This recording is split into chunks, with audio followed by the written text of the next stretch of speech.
गार वारी संगत मौला अली जे हंज में सुमण बरहर जी इबादत करें ही घड़ी सा पूरी न पवे। सुभान अल्लाह। इहो भाग न हो त भला छा हो जंहिंजी किस्मत में कम अण ठहणा हुया। अल्लाह अल्लाह। हुयो सब कंहिं लाइ फ़ैसिलो साफ़ तुंहिंजो फारूक अब्दुल इंसाफ़ तुंहिंजो। तुंहिंजे लाइ बि दुआऊं हर घुरंदा रहिया उहे सभु अॾिजी विया। थी ख़ादिम ख़िदमतगार बणे ख़ल्क़ ख़ुदा जो चौकीदार बणे। तारीफ़ तुंहिंजी बि अंग्रेज़ कनि अॼु ताईं कन थिया पिया। मौलाना बदरुद्दीन जा लफ़्ज़ ॿुधाव न। फारूक आज़म जे करे 10 साल हिते हुजा त सारी रुई ज़मीन ते हिकिड़ो काफ़र बि न हुजे। हे महबूब जे यार घर जान बता चो घोर जमी आहे उन्हनि में उस्मान गनी। हर माल मडी सिर सदके कया उहे सभु अॾिजी विया। सुभान अल्लाह। इंसान असां सां छा न कयो कुर्बान जमाओ उस्मान कयो। अल्फाज लिखी वियो जीअं नाज़िल थिया उहे सभई अॾिजी विया। केॾियूं केॾियूं महिरबानी उन्हनि सां थियूं।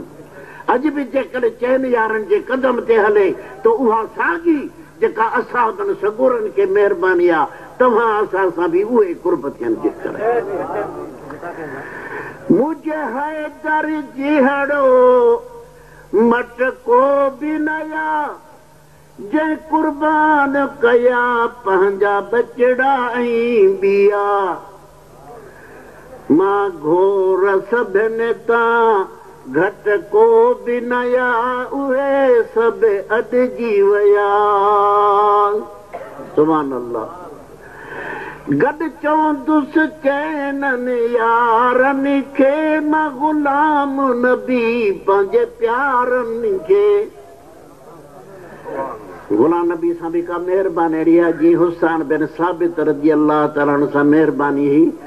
अखर हिकिड़ो पढ़ियल बि कोन्हे न अरबी न फारसी सिंधी बि अलाए पढ़ी अथई अलाए न अलाए क़ुर बि पढ़ियल आहे अलाए न। मूं ख़ुदा जो कसम आहे त हिन जा शेर अहिड़ा आहिनि जो मौलवियुनि जे तक़रीरनि खां बि हिन जे शेरनि में असरु वॾो आहे। वाह फ़क़ीर वाह। पाण फरमायो अथनि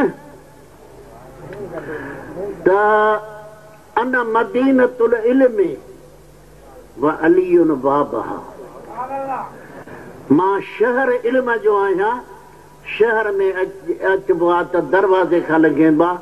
दरवाज़ो इन इल्म जे शहर जो शेर ख़ुदा।